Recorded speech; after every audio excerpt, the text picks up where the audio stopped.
Guys म हुँ Tony Thapa form 208 room नम्बरबाट। मसँग छ एउटा बङ्गाली होइन कहाँ घर इंडिया कोलकाता से और ये इधर है नेपाल से। भाई कहाँ हो घर? पूरा आमा तीन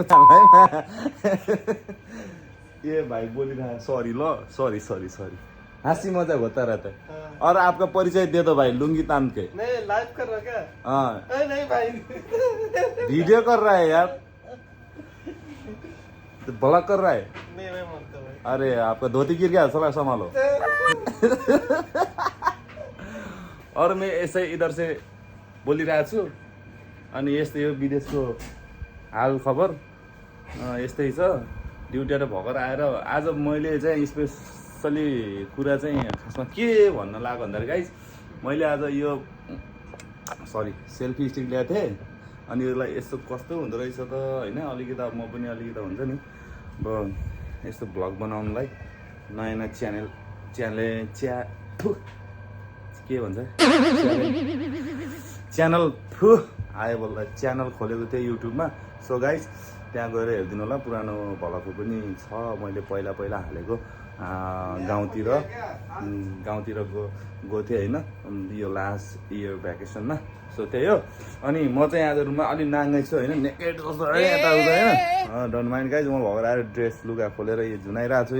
यो मेरो बेड हो अनि यहाँनिर सबै यो मेरो घर हो। आज सामान खालखुल अनि त्यसपछि यो मेरो घर हो। भित्र हेर्न सक्नुहुन्छ यो मेरो 2.5-3 लाखको घर हो। मैले यसरी सजाएको छु के गर्नु भित्तामा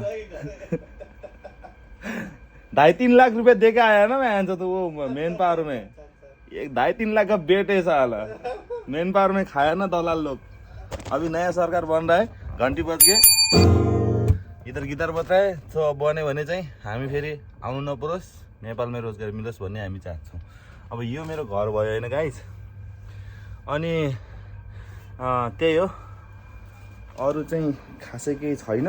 रुमको वातावरण यस्तै छ इन्भाइरोमेन्ट यहाँको देख्न सक्नुहुन्छ। अब यहाँनिर कस्तो हुन्छ आज मैले रुमको मात्रै भ्लग गरेँ है गाइस किन भन्दाखेरि फुर्सद पनि छैन बाहिर गएर भ्लग सलग गराउनलाई होइन यताउता अब टाइम पनि हुँदैन खासमा छुट्टी पनि हुँदैन कम्पनीले अब भने बेला दिँदैन र बाहिर घुम्ने दिन फेरि कहिले घुम्ने छुट्टी मिल्या बेला पैसा हुँदैन पैसा भए बेला छुट्टी हुँदैन गाइस। त्यही छ विदेशीको समस्या पीडा सायद सबैलाई थाहा छ आफ्नो आफ्नो पीडा होइन विदेश बस्नेहरूलाई। सो त्यही हो यो माथिर चाहिँ हाम्रो हामी खासमा मिलेर बस्ने भनेको हामी विदेश आउने मान्छे मात्र हो क्या होइन। झगडा गर्ने त वो मान्छे कोही पार्टी पनि के भनेको छ यताउता हरेक यहाँ कसरी मिलेछ भन्दाखेरि हाम्रो यो रुम हो गाइज होइन। यो रुममा हामी 3टा कन्ट्रीको मान्छे छौँ। त्यो अहिले सुतिरहेको छ लुङ्गी लगाएर त्यो इन्डियादेखि के कहाँ से भनौँ बोला भाइ केरलाबाट नि होइन इन्डियाबाटै भनौँ होइन छौँ। अनि यहाँ एउटा छ अनि त्यहाँ एउटा छ यो माथिर जो थुनथान गरेर बसिरहेको एउटा छुट्टै आफ्नो घर बनाइरहेको छ त्यो श्रीलङ्काबाट। अनि इन्डियाको नि वेस्ट इस्ट कता कताबाट छ यहाँनिर। अनि त्यसपछि यो बेडमा पहिला म्यानमारको थियो अहिले सिफ्ट भयो अर्को रुमतिर होइन। अनि त्यसपछि अनि गएर बाँकी कुरा आयो मेरो आई एम फ्रम नेपाल अनि म एउटा नेपालबाट अनि अघि देखाएको भाइ पनि अनि यहाँ सुतिरहेको छ एउटा राजु वाइबा भन्ने तामाङ सोल्डा आयो त्यो पनि ल तामाङ सोल्डा के छ हालखबर। अनि हामी सबै नेपालबाट सिधै होइन अहिले अनि के छ विचार भोट केलाई हाल्ने त्यो घन्टी नै हो त्यो घन्टी टेन्सन नगर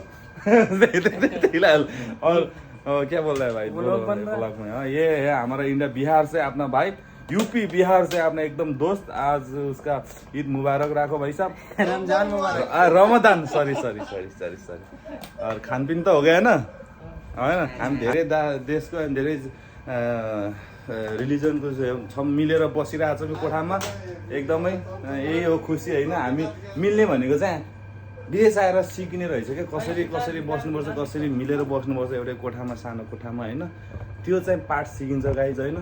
अनि त्यही हो अब नेपालमा त्यही त छोडाको जसरी हिँडेपछि अनि लडाइँ झगडा यताउता चोक गल्ली होइन यहाँ हुँ जाँड यताउता त्यस्तो केही सिक्नलाई चाहिँ म त मेरो एडभाइस चाहिँ के भन्दाखेरि केही सिक्न र केही जिन्दगी बुझ्नलाई चाहिँ घर चाहिँ छोड्नुपर्छ है केटाहरू अलिकति हुन्छ नि अब भने जस्तो जब जागिर छ भने त अब ठिक छ होइन अनि त्यसपछि आफ्नो आफ्नो सोच हुन्छ तर पैसै भयो भने जिन्दगी बुझ्न र बाँच्नलाई चाहिँ केही न केही सिक्नलाई चाहिँ विदेश चाहिँ हिँड्नुपर्छ जस्तो लाग्छ क्या मेरो अनुभवमा है मैले यतै छु अब केही राम्रो व्यवस्था र केही राम्रो नेपालमा व्यवस्थित सबै जनतामा अहिले आशाको एउटा खुसी छाएको छ जस त्यो वातावरण मिल्यो भने हामी म मात्रै होइन कति लाखौँ नेपालीहरू रिटर्न ब्याक हुनेछ नेपाल नयाँ हुनेछ अनि भन्दै अनि यहाँनिर अब के खाँदैछ भयो खाना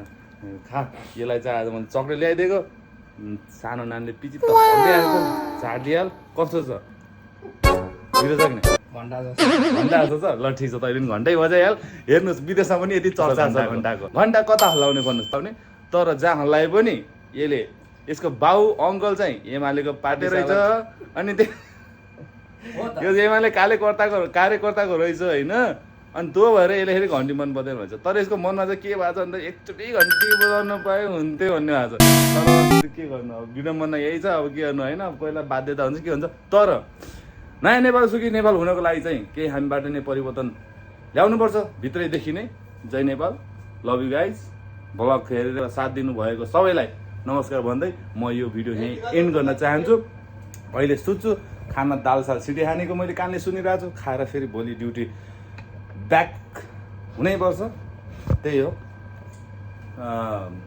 यति भन्दै सबैलाई लभ यु गाइज अनि भिडियो लाइक अनि सेयर सब्सक्राइब गर्नु नबिर्सिनु होला होइन तपाईँहरूको टोन यहीँ छ फेरि नयाँ नयाँ भ्लग अब रुमबाट होइन रुमदेखि बाहिर पनि आउनेछ टक्क लाएर यो पिस That's all. 2 लाख का बेड तो दिखा दो बेड तो हो गया ना यार भाई पूरा बेड दिखा के पूरा पेड़े तक हो गया यो नमस्ते